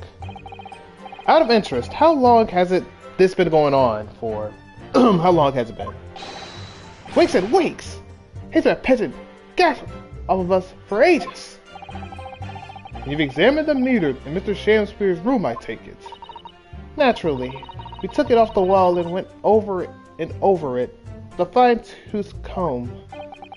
And found nothing suspicious at all, I presume.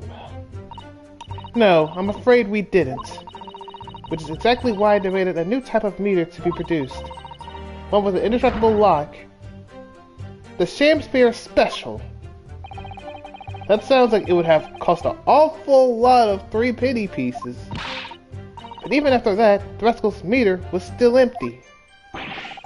I'll never forget the humiliation. When I opened up the money bank and found it bare. You what? I said. You what? And the look on his face. The smarmy smile on his. I pulled the meter straight out the wall and took it back to the office. But you know what? Nothing. Not a trace of it being jiminied open anywhere. Not a single side. And what happened to my salary as a result? Down by 3 shillings a day, that's what. A life-threatening situation in a number of ways. Incidentally, what became of that meter? Nothing became of it. I've still got it. Oh. Right here. Do you mind if I examine that, sir? No wonder they call you the meter man. I think it would be prudent for the court to sequester this item while the trial is ongoing. Yep. Definitely. Although at first glance, there doesn't seem to appear anything unusual about it. Let me check over with that.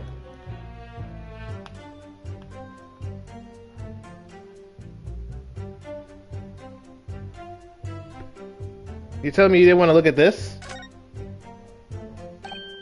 Oh, what's... Have you spotted something, Mr. Naruhodo? Just here, just there's a little hole. Do you see? Goodness, you're right. I would have noticed. It's not a very neat hole, is it? Not professionally made, I'd say. So, you think it might have been opened up by Mr. Shakespeare? Possibly. It seems the people of Alma Guest must have missed it. Well, it certainly seems to go all the way through the inside. Yes, but there's no way a coin could fit there. That's true, but even so... Wait, what the...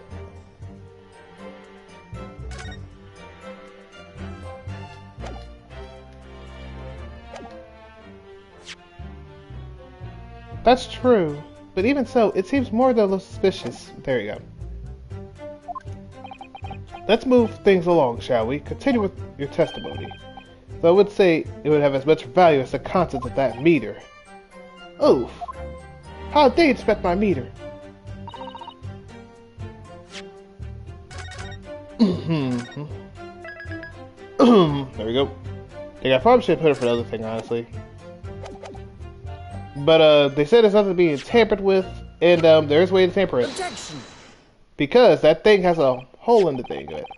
Lady Alamont, I'm afraid to say that this meter clearly does show a sign of being tampered with. What? Get away! I've been over and over that thing. I'll tell you, there's nothing wrong with it. In that case, what do you have to say to the small hole that's been made in the base of the coin box? Hole in what? You're right. You're quite right. There's a little hole there. The meters aren't supposed to have that. None of the others do. In other words, we could assume that Mr. Shakespeare secretly opened up this hole himself. Yes, I wouldn't be surprised at all, but why? Yeah, why? I mean, it's tiny. You couldn't get farther through that. Lady Alamont, I wonder if you could give the court some more details about your meter design exactly. What sort of details?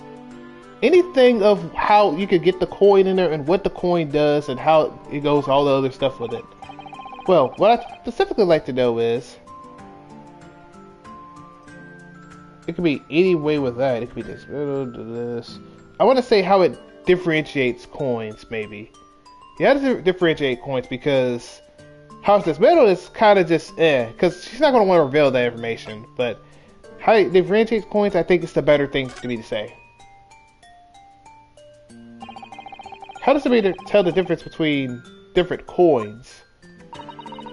What do you mean? Well, for example, if someone were to put one penny coin, that wouldn't work, presumably, would it? No, of course not. So, well, how does the meter know that the coin it's fed is a thorough penny bit?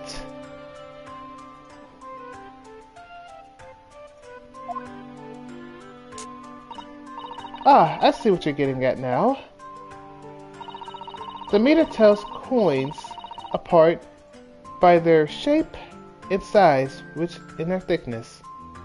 Got the whole bumblebee fit going on, so hey, you got that. A thorough penny is about 3/4 of an inch in diameter, you see. Other coins just won't fit. Ah, I see. It's clearly been very well thought out. The witness will amend for her testimony with that information in case that is pertinent. Yeah, and I want to make sure I got everything straight that I don't got to worry about.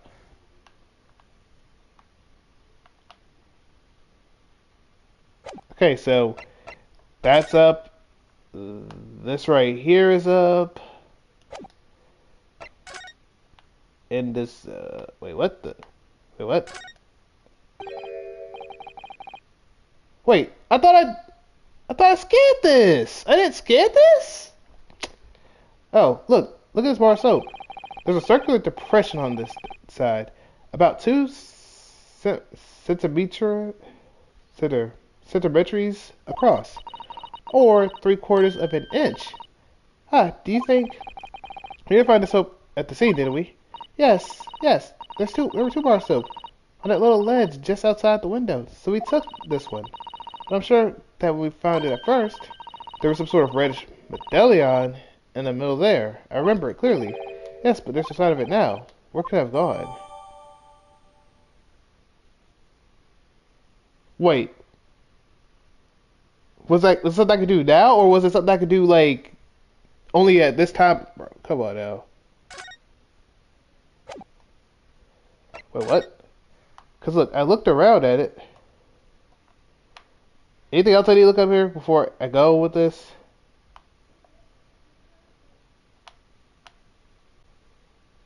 So do I need anything else in particular? I need to make sure. Anything else? Because apparently I didn't do the bar of soap. I'm trying to make sure everything else is straight.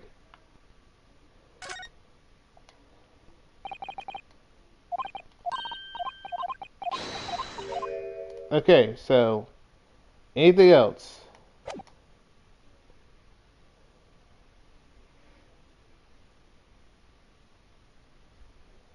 So it goes from there though.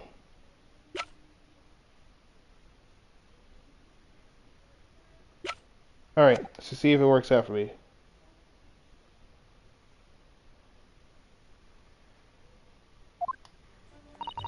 As you wish, my lord. The meter doesn't fit.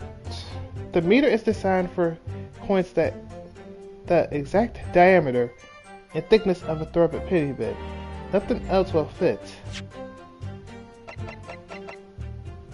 How about this bar of soap? Objection! How about this bar of soap that had like a weird medallion thing going for it? Let me just confirm something here. If the diameter of thickness were to be correct, the meter would accept any object as if it were a threepenny bit. Is that correct? Yes, that is correct. Well, by something of a coincidence, while we were investigating in Mr. Shakespeare's room, we found a particular item that matches the dimensions perfectly. Something the same size of a threaded penny bit? What was it? The item in question is this. Wow. Have you been inhaling gas? That's a bar of soap. Yeah, but can you look at the front of it? Like actually flip it around a little bit? You'll see something. It certainly looks nothing like a threaded bit, I must say. Looks like I'm going to have to point out exactly what I mean here. What's so important about the soap is this part here. Got it!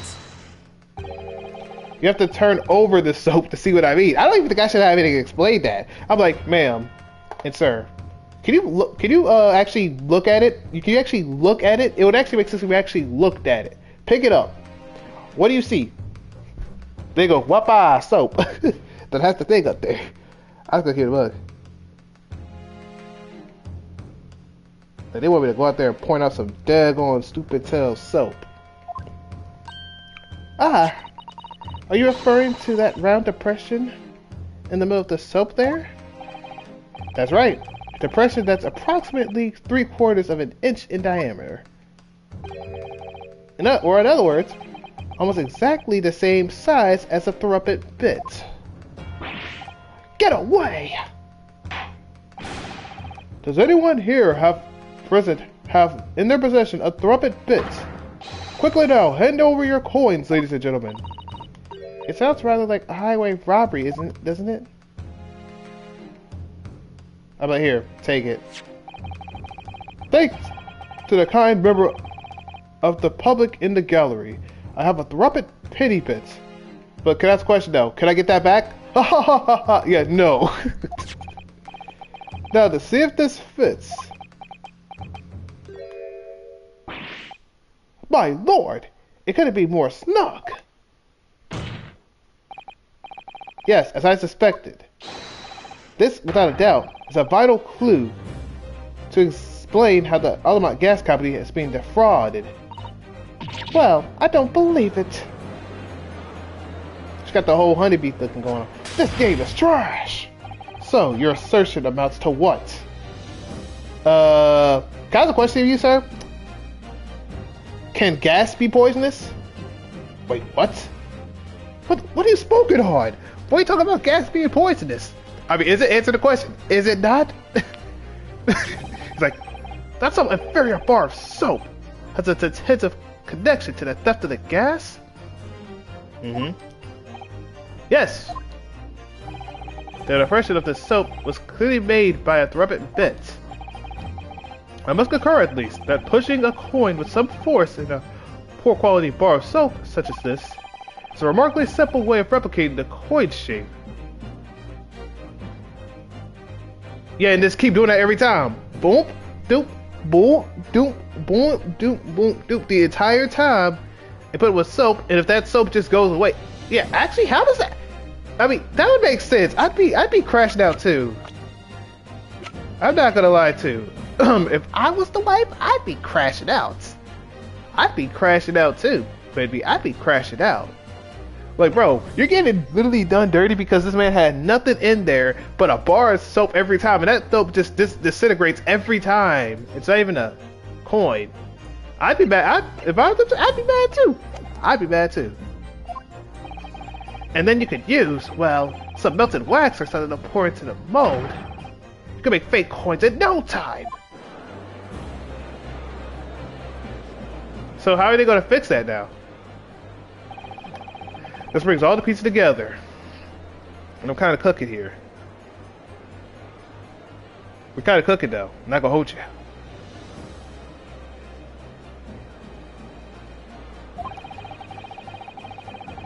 It's the method Mr. Shakespeare has been using to steal the gas. That's the missing link.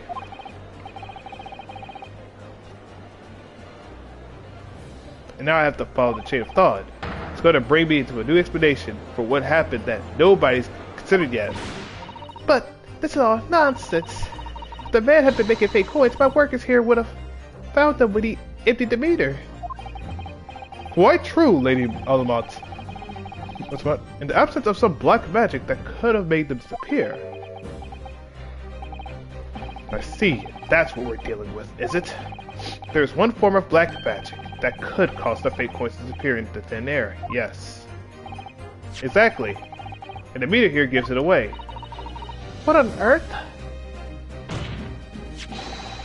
There are remnants of the magical method used visible on the gas meters taken from the victim's room.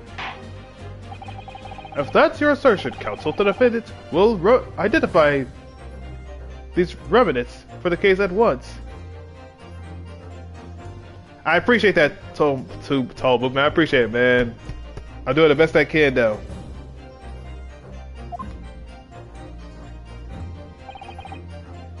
What? Where on the meter can the remnant of the method used to make fake coins disappear be seen? Duh, Are you stupid? We did this already! Got it! Come on!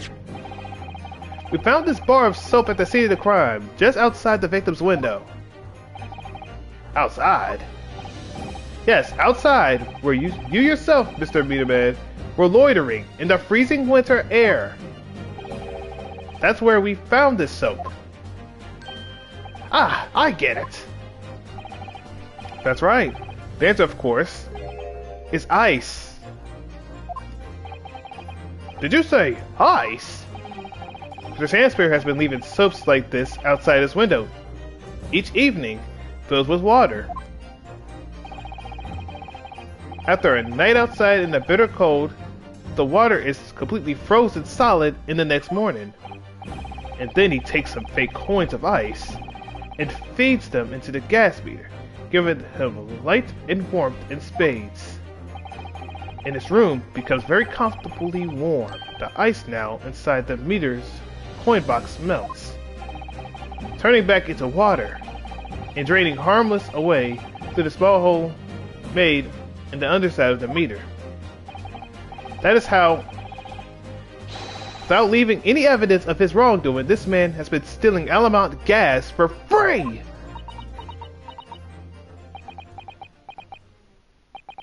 Hey, I mean, hey, free gas is free gas at the end of the day. Just like that? So simply? Is he trying to make us look like idiots? He's been fooling us, almost a bar of soap and some water? That's right, madam. I don't believe it. It can't be true. Do you have any idea how much money we spent to develop that new meter? And now, you have the audacity to say that's a bit of soap and some water can render it totally useless? Well, that sounds like a skill issue on your end. Like, you made this thing. Your thing is trash. You made a thing that throw up at Pity, but guess what? He literally go out there, made some soap, put that soap in this thing right here, and did it every time, and y'all can't find out. Let me talk. Let me cook. Y'all don't know nothing. Look at this man. Nothing but soap right here. Soap, soap, and more soap. Y'all let him do this to you. I'm fairly sure I didn't design it. You did. Evidence. Sorry? You want some more evidence? Baby girl, I'll put more evidence on you. I want evidence. If you're going to stand there and tell me our meters are rubbish, I want to see proof.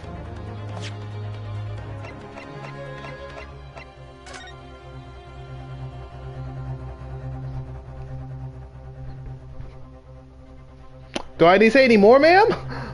Like, look at this. Look at your meter. Look at it. This? You want to talk about this? Do you want to talk about the soap that's right here?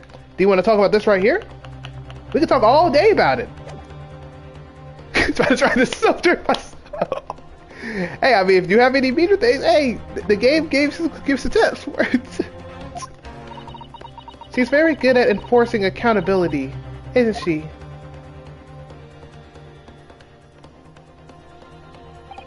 Very well, Lady Alamont.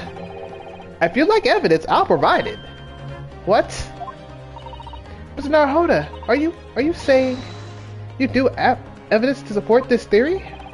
I didn't notice a trace of something that bothered me a little at the time. And I have the feeling that this theory we've come up with now it could explain it. The piece of evidence that substantiates the theory about how Mr. Shamspear has been stealing gas is the crime scene photograph. Take that! This is a photograph of the scene at the point when the victim was discovered taken by yours truly, Inspector Gregson. It clearly shows that the remnant of the crime carried out by Mr. Shamspear.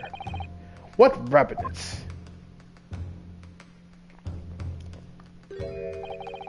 Have you seen here the gas meter on the wall in Mr. Shamspear's room? Now, look closely at the floorboards underneath the meter. Yeah, they're leaked with something. What is that? Some kind of grubby stain? Almost certainly, it's a water stain resulting from the liquid that drained out the hole made in the meter. There you go. It looks like water. That could be in there, unless you want to say tea was in there. You take your pick. But at the end of the day, it's water. If one coin gives around 2 hours of gas usage, and the occupant was heating his room in all his waking hours, we can imagine he would have used around 10 of his fake coins each day. Melting ice inside the meter's coin box would have been dripping out almost constantly, leaving a stain on the floor. This is awful. And there's a further evidence too. The Shamspear is slumped over the table, apparently having consumed of the the strychnine. I don't know. Don't call me. Don't quote me on that. And right there next to him is a bar of soap broken in half. You're right. It would appear to me then, Counsel, that the man was eating the soap, was he?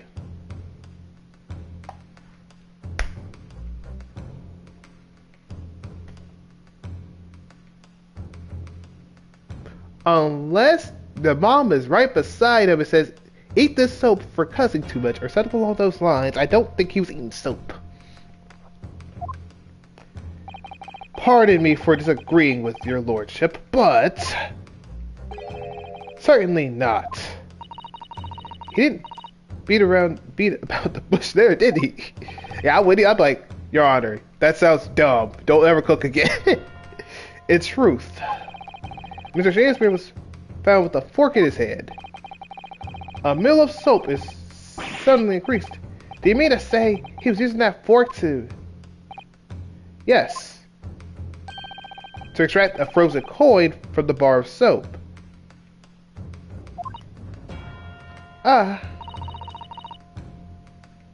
It's okay, Tobus. I understand. It's okay. If he likes to eat soap, it's understandable.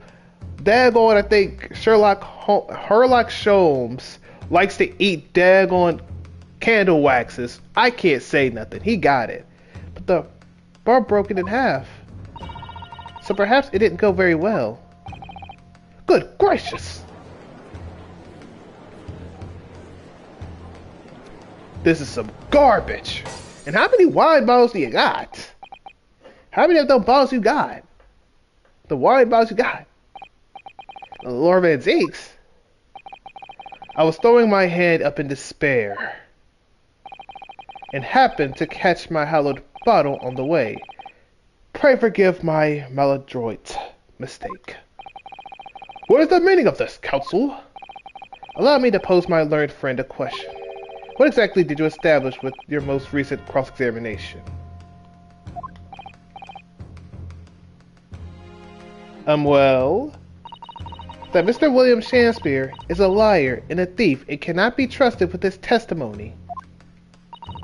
In other words, that his testimony is unreliable. Agreed. That's it. That's exactly it. Very well, let us assume the man is a liar. Now, allow me to pose another question. What possible difference does that make? That you cannot trust his testimony when he's saying it's literally, oh, it's Osaki Natsume. If he's gonna cap and lie about him doing the gas, you think he won't lie about this guy? He'll know the first thing it could be. Well, we know that suicide can be discounted. Agreed, you said it yourself, and the people have vouched for that. And the other guy said that the other dude never came out. This guy said he never came out of his room, so we can agree with that. Scotland Yard's investigation revealed no other sign of another vessel that contained poison. That seems unreasonable, supposedly. And on the night in question, there were no visitors to the room except the accused. That's fair. The young gas man's testimony, which we have no reason to doubt, has confirmed that. Understandable. Furthermore, the only possible way the poison could have entered the victim's body is via the tea. The courtroom has seen no evidence whatsoever that suggests otherwise. I mean, I'm gonna keep it a buck. I don't think the tea was the poison, though. Even if William Shakespeare is a liar you claimed him to be, these facts have been objectively established. There's no escaping it. What? Therefore, in light of these facts, the prosecution calls for immediate adjudication. What? And he's just getting some nonsense out here. Order! Order in the court! Well, counsel, how does enough offense respond? Mr. Naruhoda, get your sorry self up! What was the point of that last cross-examination? Did it actually get us anywhere? Or did it make no difference at all, like Warfare Zeke said? Raise objection. We don't care. No. No. This is not over. This is over. The defense will not rest. What? But counsel, you successfully explained everything. You identified and substantiated the unscrupulous method is employed by Mr. Shakespeare to consume gas. What's more is there to discuss? Warfare Zeke just highlighted 3 facts in order to make his point. But contrary to what he would have the court believe, not all of them have been objectively established at all. What are you trying to say, my Nipponese friend? At least one of these so-called facts is an assumption, made due to a lack of evidence. But the situation has changed now, following the cross-examination of the latest witness to take the stand. Don't be absurd. What is this nonsense? Yes, when you bring everything we've learned together so far, and consider it as a whole, it's clear. It's a question we now really need to reconsider. Was the poison in the tea? We've all been led to believe that this strychnine poison that afflicted Mr. Shamsphere was in the tea brought to him by Mr. Natsume. But that conjectures at best. Objection! The victim has testified that nothing else passed his lips that night. There is no other possibility. And since there is no trace of tea left at the scene, it couldn't be tested for traces of the poison. As I said, the situation has changed. Because of the fact, some of Mr. Natsume's tea was left at the scene. A particular piece of evidence proves it. Objection! A ludicrous claim. Scotland Yard detectives investigated the scene exhaustively. What evidence are you suggesting they missed? The defense has made a bold claim indeed. Very well, counsel. Present your proof. What evidence from the scene of the crime can tell us about the nature of the defendant's tea? Other from this nonsense? This bar of soap can. Take that! Good gracious! Since it was already broken, now he has to pay back all that gas. And on top of that, he's the victim. Now he's about to be the culprit. Doing that, he's like, oh crap, I gotta go out there. Now you gotta pay for that theft now. You're out there capping, you gotta pay all that money back. And he already broke. That man ain't gonna get nothing. He's gonna be completely broke. The soap again? The same bar the victim used to fashion his points of ice? Yes, that's right, my lord. It's just come back to me. Something about when we first found this bar of soap at the scene yesterday. It's more bars of soap. Oh yeah, sorry. Sorry. Soap. What are bars of soap doing lined up on the ledge outside the window? I'm quite certain that when we originally stumbled upon the bars of soap, there were actually a frozen coin in each bar. So you discovered the gas thief's coin factory. Fascinating. In a way, yes, but there's more. The coins we found in the soap at the time weren't normal ice. There was something strange about them, you mean? Exactly. Something very obviously strange. They were red, and indeed they were. The ice was red? No, you mean. That's right. It's obvious to me now. The fake coins in the soap were made from frozen tea. And you said it yourself. What was the saying? Oh yeah. Everyone loves some good old frozen tea. In England, apparently. What? I'll remind the court of the statement made by Mr. Natsume earlier in this trial. That evening, yes, I did take some freshly brewed tea with me when I visited Mr. Shamsphere's room as a gift. The public water outside always freezes at night, so I bottled water especially to make it. This is the result. Never will I touch tea again. Never. So yeah, it's always frozen. Ah, yes, I believe there had been a snowfall that day. It was particularly cold. Sadly, on such an occasion, the poorly constructed water mains in the eastern end are prone to freezing. On the night in question, Mr. Shamspear, having no running water to use, was forced to use the tea brought by Mr. Natsume in order to make his fake coins. My word!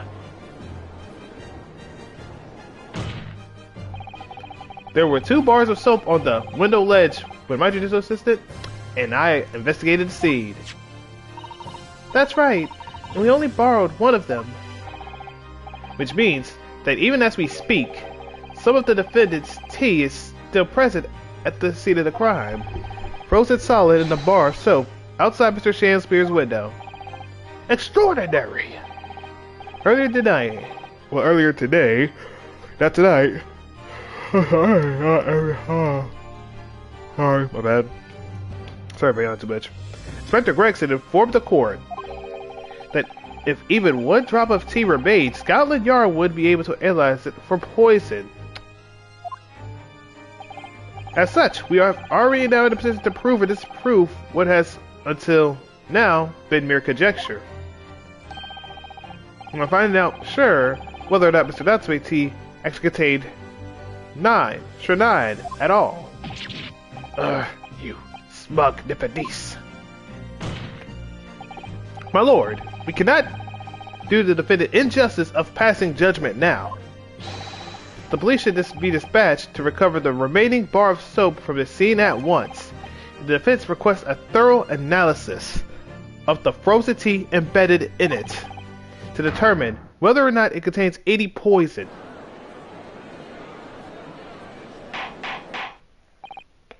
Bailiff! Bailiff! Instruct the police to attend the scene at once. Yes, sir. Yes, my lord. Understood.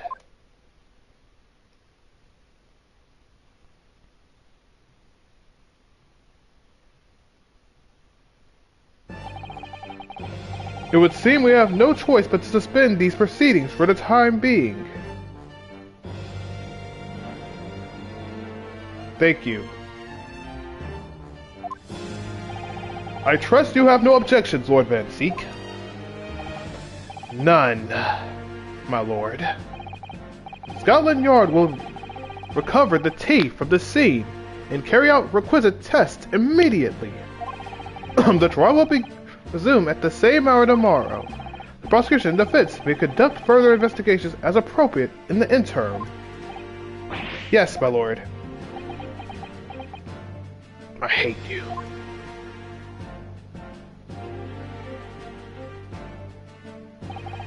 Well, we managed to scrape through there somehow. Thank you, counsels. Court is adjourned until tomorrow.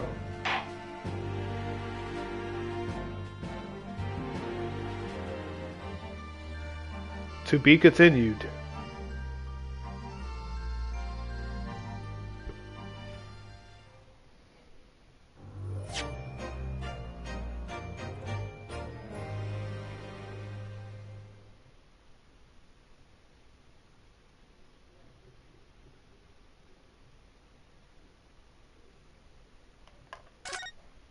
Alright, y'all, we are going to stop it here. We're going to stop it here to enjoy some more of this. But a little bit later on, we will be streaming this maybe on Friday, maybe on Saturday, you never know. Maybe Friday in particular though. But yeah, that's it for this game for now. I will see y'all tomorrow on the thing. And then go from there, though. So yeah, y'all. I will go ahead and stop here. I'll be playing Sinless Zone Zero a little bit in the later terms of it. And go from there. But yeah, y'all. I will see y'all tomorrow, though. Peace and love, y'all. Actually, yeah, tomorrow or the day after that. Which actually, yeah, tomorrow because I think I'm doing Master Duel, which I'll do that on YouTube. So yeah, y'all will see me tomorrow. Peace and love, y'all. Yee.